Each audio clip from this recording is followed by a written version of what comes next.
Junet Mohammed is so bitter with the cancellation of the Adani deal by the president on the renovation of the Jomo Kenyatta International Airport. And now he's expressing his frustrations with the Kenyans, asking them, since you have rejected Adani, what do you want us to do in terms of renovating Jomo Kenyatta International Airport? Yet, we cannot depend on the government to do everything, arguing that there are so many countries that have prospered and developed using the PPP. Even the expressway that we are using has enhanced so much traveling on the route to the Jomo Kenyatta International Airport. Let us listen in as Junet Mohammed argues his point in Parliament. Kenyans must know. And I'm telling those Kenyans who gave their strong views on the Adani issues, Mr. Speaker, now to give views now on how they want us to transform the airport, Mr. Speaker. It can't be one-way traffic. If you say the Adani thing is bad, then now is the time that they should give us ideas, views on how to improve our airport. That is the first place visitors interact with this country, Mr. Speaker. You land at the airport.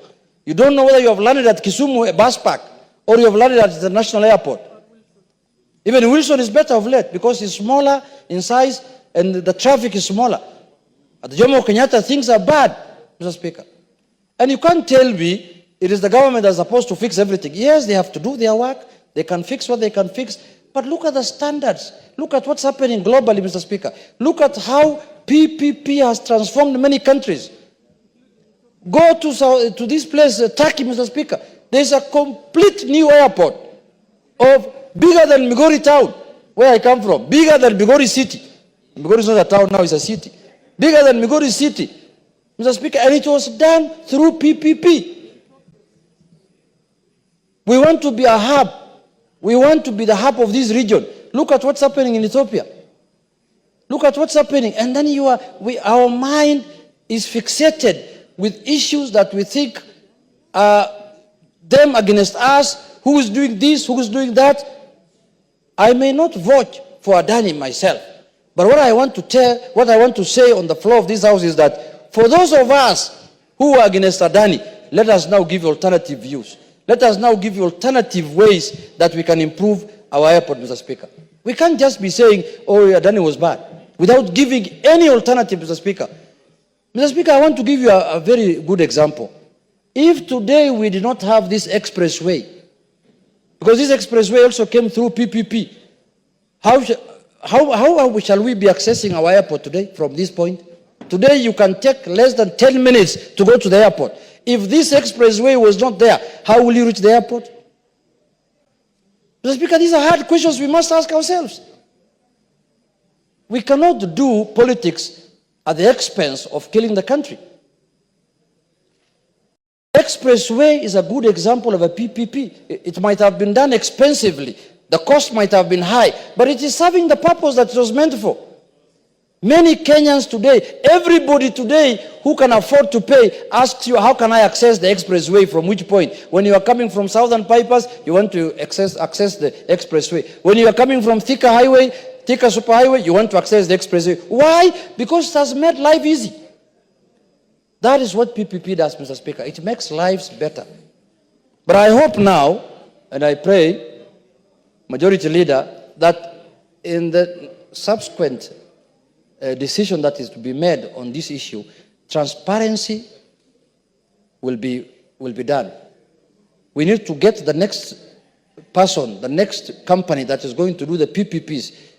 We want Kenyans to be on board. We want Kenyans to be carried on board, Mr. Speaker, through transparency and accountability. Mr. Speaker, my second issue that I took note in the speech, Mr. Speaker, is about Chief and Shah. Mr. Speaker, it's a very good idea. It's a very brilliant idea for us to transform the health sector of this country. And universal health care has been in all manifestos, Mr. Speaker. It's a constitutional, right that every Kenyan must get health care, Mr. Speaker. But Mr. Speaker, the idea and the laws we have passed here are very good. That's underpin the universal health care, Mr. Speaker. Mr. Speaker, but the way it has been rolled out, I believe is not in the right way, because many Kenyans are not aware of the transfer from NHIF to SHA, Mr. Speaker.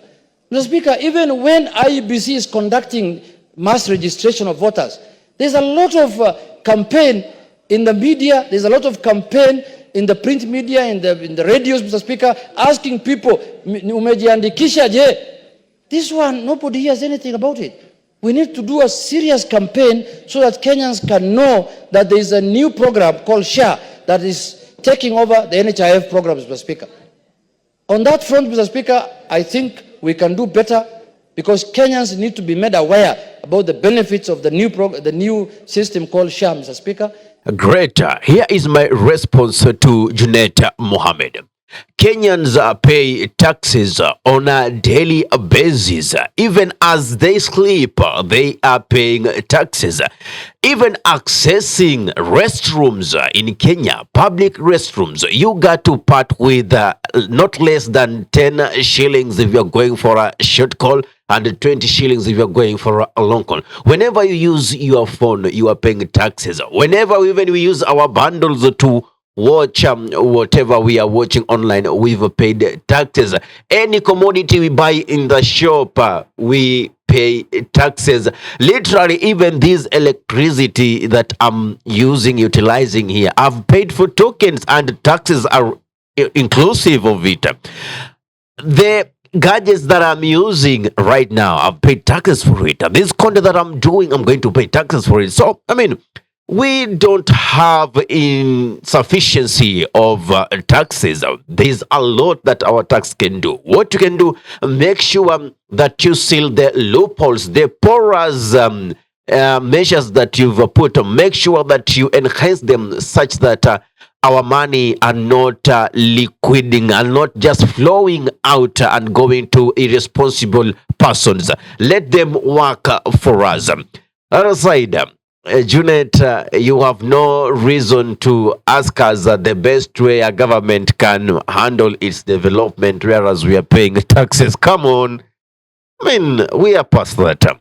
Great. One of the MPs, nevertheless, now says and tells the president, fine, you are saying that some of the affordable houses are complete and they are ready to be sold to those who want to buy them. I mean, these things have been built by taxpayers' money. Then why don't you just give them for free? Let us listen in as this MP argues his point.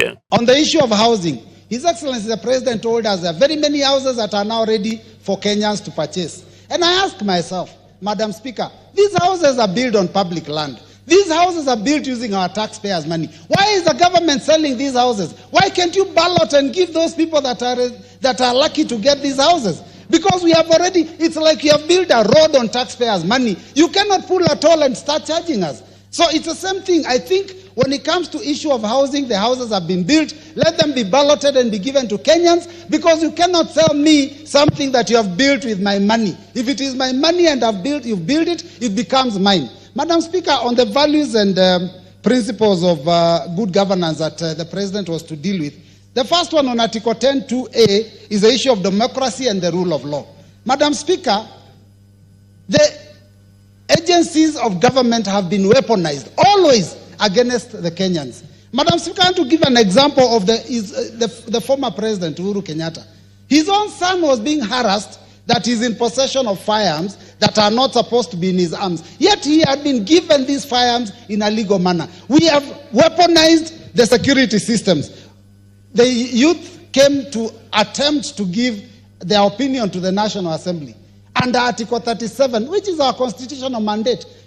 The young man that was shot outside Parliament is a member of, is a person from my constituency. Madam Speaker, tens of young people, the future of this country has been killed using government bullets. How is that supposed to be a good state of the nation, Madam Speaker? So I want to say on the issue of the rule of law, this regime has failed. On the matter of participation of the people,